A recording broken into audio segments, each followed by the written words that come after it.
северо-востоку от города Камышино на правом берегу Волги находится любопытное место – Ураков бугор.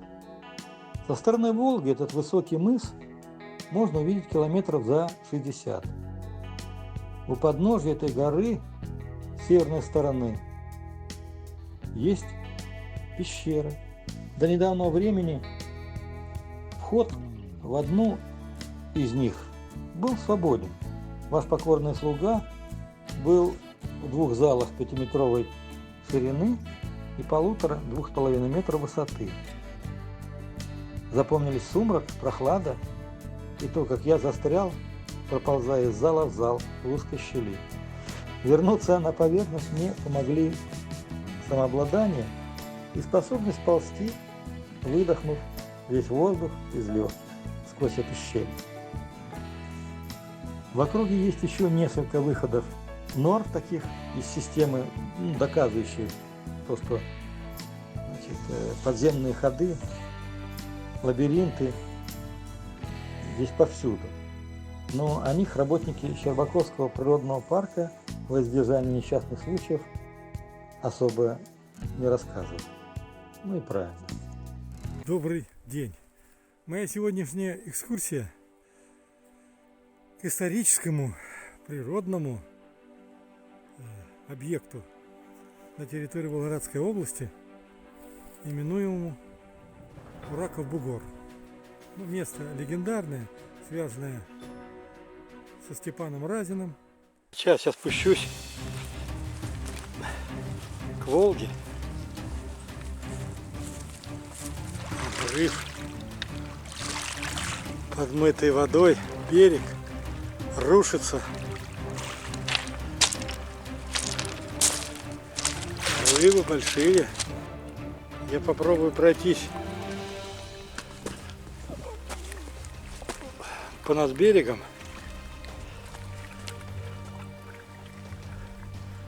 Но, конечно, это может все рухнуть. Но я вижу здесь тропа, даже такая дорожка. Ну, не я первый, не я последний. Ура! Мне удалось пройти понад обрывом, ничто на меня не упало. Теперь я буду подниматься вот по этому овражку. Ну и как же не попробую яблочки. Вот они, мои хорошие. Вот они, яблочки. Ах. Красота. Пейзажи. Погода, сказка. Я прошелся вдоль бережка и собрал камешки с окаменелыми ракушками.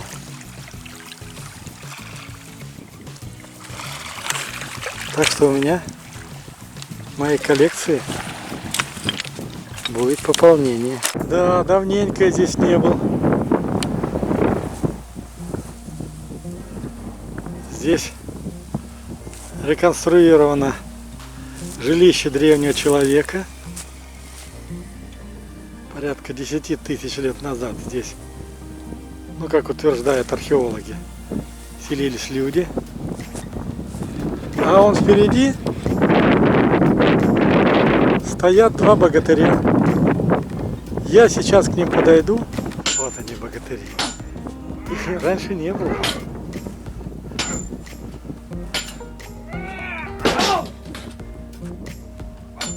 Копье, два дротика, лук, стрелы, короткий меч. Шикарная композиция. Волга и два богатыря на фоне бугра. Ну, здрасте, здрасте. Охраняют пещерный городок не только воины из прошлого, поставленные благодарными потомками, но и дубы, великаны. К слову, по окрестным буграм, холмам, оврагам их предостаточно. Ближе всего во овражке, словно в засаде, ожидая незваных гостей, притаились могучие экземпляры в два обхвата. Наверняка они знают, помнят все события далекой старины, и то, что видели они сами, и то, что им рассказали, пропели шумом кроны их предки. Метрах 200 от богатырей воинов стоит вход в пещеру. Куда я раньше лазил, можно было спокойно. А теперь вот здесь замок, и на охране стоит вот этот мудрец, старец. Происхождение пещер Уракова бугра теряется в тумане догадок. Интригующе звучат версии. Возможно, здесь жили монахи-отшельники. Возможно, пещеры вырыли воины Степана Разина, о котором можно услышать практически в каждом населенном пункте. Третья версия. Пещеры были вырыты местными жителями во время добычи ракушечника для строительства домов. К сожалению, а может быть и к счастью, спуститься в темное холодное подземелье сейчас нельзя. Вход закрыт дверью с серьезным замком.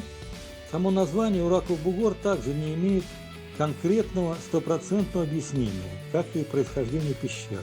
Здесь и древнее название реки Волги – Ра, и гибель татарского хана Урака от сабли Степана Разина, и тюркское название кривого кинжала, кривого ножа Ур, Урак, и ракушечник, отложение древнего океана Тетис. Но в чем уверены археологи, ученые, историки, так это в том, что здесь 6, 7 и даже, возможно, 10 тысяч лет назад жили люди.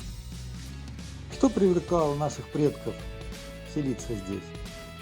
Несомненно, это близость воды, возможность переходить с одной речной системы Волги на другую, на Дон. А возможно, это место является одним из тех мест, о которых в народе говорят место силы.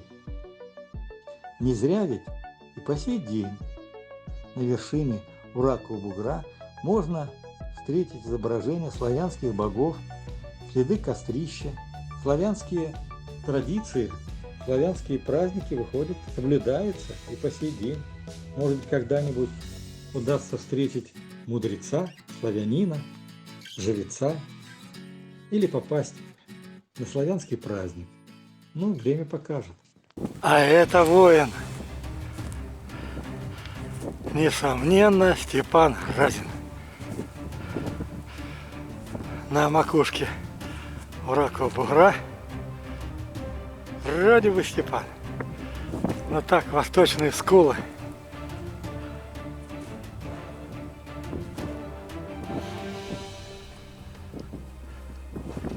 Ну уже отбили кусочек, а. Ой-ой-ой.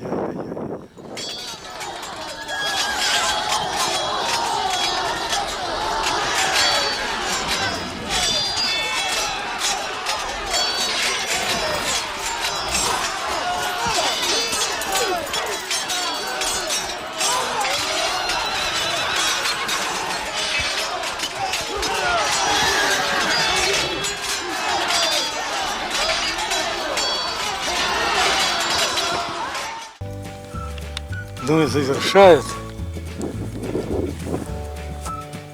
прогулку на Ураков бугор вот такие вот скульптурные работы в древнем стиле сделаны. Вероятно, это славянские божества.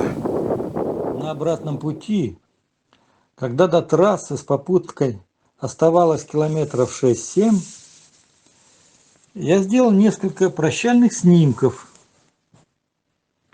осенних пейзажей, окрестностей Уракова бугра. По приезду в Камышин при более тщательном рассмотрении на одном из них я заметил крохотное пятнышко. При увеличении оно превратилось в полупрозрачный шарик с зеленой верхней сферой. Скорее всего, так среагировал телефон на заходящее солнце. Хотя, а вдруг это энергия Уракового бугра провожала меня, поддерживала, давала силы в конце 9-часового похода. Устала я, конечно, сильно, но мощь эмоций от увиденных пейзажей того стоило.